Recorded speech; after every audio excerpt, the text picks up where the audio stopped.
the architect of the plan and the master brain behind its execution, ACP Sachin Kumar. Objection, Your Honor. These are just fabricated stories. Defence lawyer గారి కేవలం కట్టుకథలు మాత్రమే ఇవన్నీ. ఎలాంటి ఆధారం లేని baseless allegations. ఆధారాలు ఉన్నాయంటే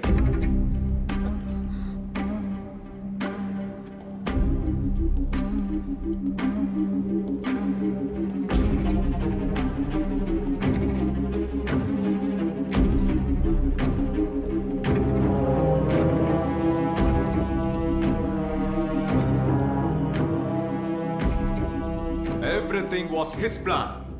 Everything except the encounter. That was an order from the top. పై నుంచి వచ్చిన ఆర్డర్. పై నుంచి ఎవరిచ్చిన ఆర్డర్?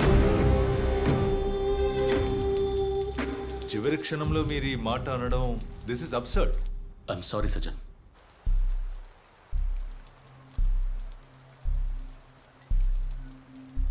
వాళ్ళని షిఫ్ట్ చేయడానికి అంతా రెడీ చేయండి.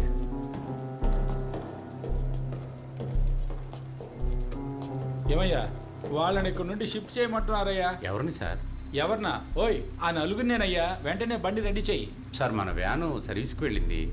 మనం వాళ్ళని జీపులో తీసుకెళ్ళడం సేఫేనంటారా? ఓ అదేగా సార్ చెప్తాను.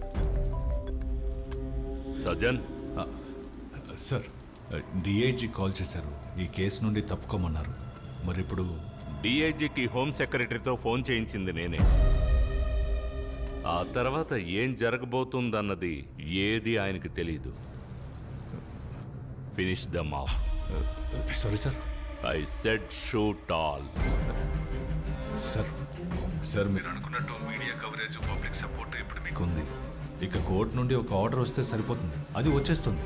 I promise sir. ఏసీపీ, ఇది రాజకీయం. ఇక్కడ గెలవడానికి ఏవైనా చేయాలి. అవసరం అనుకుంటే నోటుని రద్దు చేయాలి, ఓటుని రద్దు చేయాలి. ఎవ్వడూ మనల్ని ప్రశ్నించడు. కానీ మర్చిపోకు, ఎన్నటికీ నీ కోసం నేను ఉంటాను, నా పార్టీ ఉంటుంది. ఇది కాబోయే సీఎం వాక్కు ఏసీపీ. అయినా కూడా సార్ ఎన్కౌంటర్లో వాళ్ళని చంపడం అంటే ఒక రాజకీయ నాయకుడి అతి పెద్ద ఆయుధం ఏంటో తెలుసా నీకు? అభిమానం, ప్రజాభిమానం. ఇదొక అడిక్షన్ నాయన.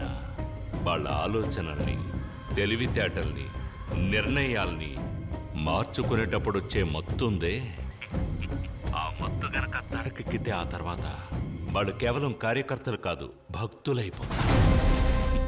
నేను ఆ అభిమానాన్ని ఆజ్యం పోసి ఇంకా పెంచుతాను.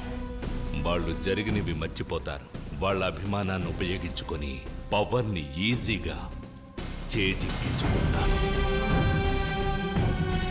Finish them. Okay sir.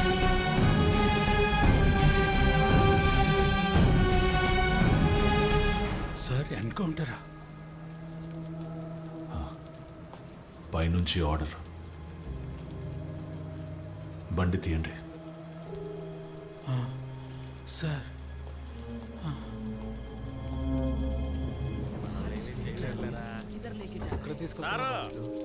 సిగరెట్టా?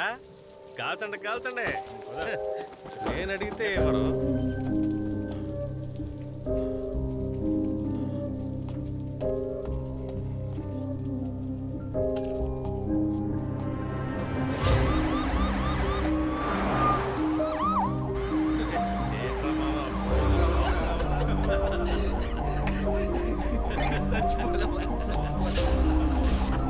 Sundar, స్ట్రైట్గా ఎస్ఎల్పుర స్టేషన్కి వెళ్ళండి. మేము వచ్చేస్తాం. Copy sir. బండి స్ట్రైట్గా ఎస్ఎల్పురం స్టేషన్ పోని.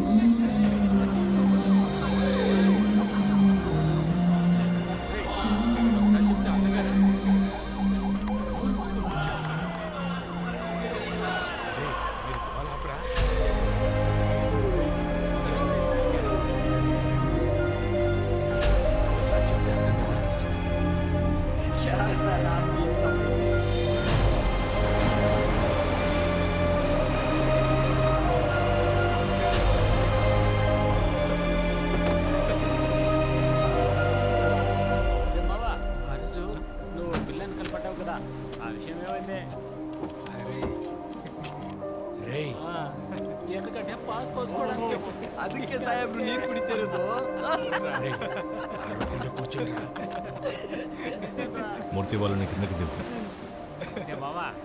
ఏముందని ఇక్కడ దిగుతున్నారా?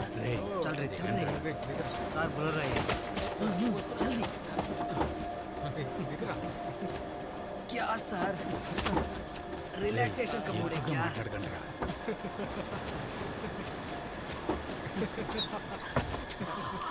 क्या कमाल का प्लेस है ఒకే చోట ఉండండిరా. సార్ ఇక్కడికి తీసుకొచ్చారేంటి సార్?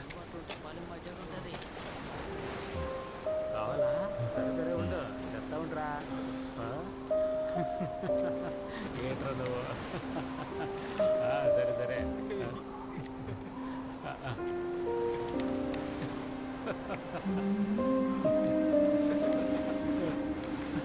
ఒరే కేశవ, వాళ్ళని కాస్త నోరు మూసుకొని ఉండమని చెప్పరా.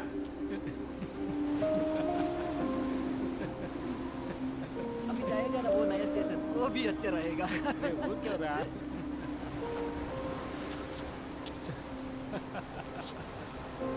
రే గోపాల్, నా మాట వింటరా.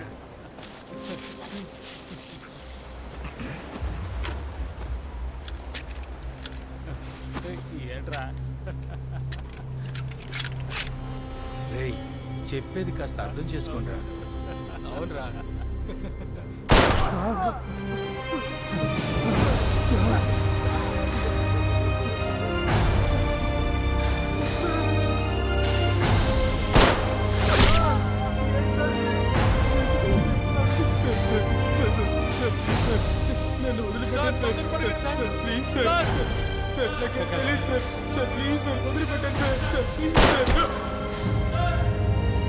చాలా పాపం సార్.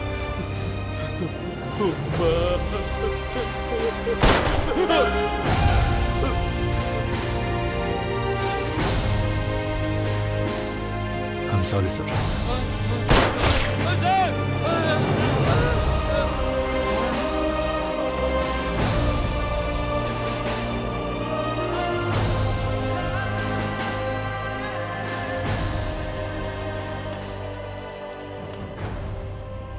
చప్పట్లు కొట్టలేదా? టపాసులు పేల్చలా?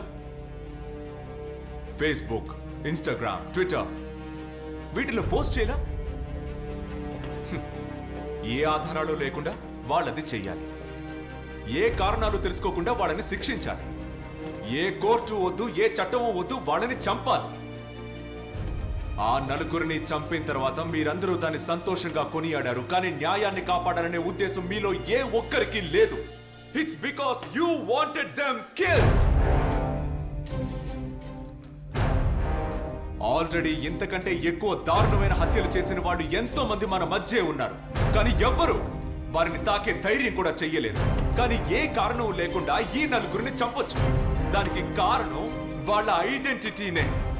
వాళ్ళకే తెలియకుండా, అంతెందుకు మీకే తెలియకుండా మీ ముందు ఇంపోజ్ చేయబడే identity. Because your identity is their votes, their politics. ఒక సెకండ్ స్టాండర్డ్ లో ఇచ్చే పాఠ్య పుస్తకంలో ఈ విధంగా ఫేర్ అండ్ అగ్లీ అని వేరు చేసి చూపించి ఒక 6 ఏళ్ల పసిబిడ్డ మనసులో కేవలం రంగు అనే ఒక రాజకీయ విత్తనం నాటబడుతోంది. The politics of discrimination, the politics of hate. అంతెందుకు కోర్టు వారి నోటితోనే వాళ్ళని చూస్తే తెలియదా అనబడే దారుణమైన కుల రాజకీయాలు ఇక్కడ జరుగుతున్నాయి.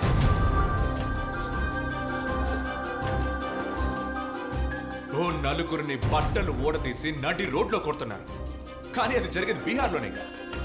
మాంసాన్ని రవాణా చేసిన వ్యక్తిని ఒక గుంపే వచ్చి కొట్టి చంపింది, కానీ అది యూపీలోనేగా. పోలీసులు పిలిచారని వచ్చిన ఇద్దరిని కస్టడీలోకి తీసుకుని దారుణంగా చంపారు, కానీ అది తూత్తుకుడిలో కదా. ఒకడు ఆకలి బాధని తట్టుకోలేక ఆహారాన్ని దొంగిలించాడని ఒక ఆదివాసి యువకుడిని అందరూ కలిసి దారుణంగా కొట్టి చంపారు. అది జరిగింది కేరళలోనే కదా అంటే కాదు, ఇవన్నీ జరిగింది ఇండియాలో. ఇండియా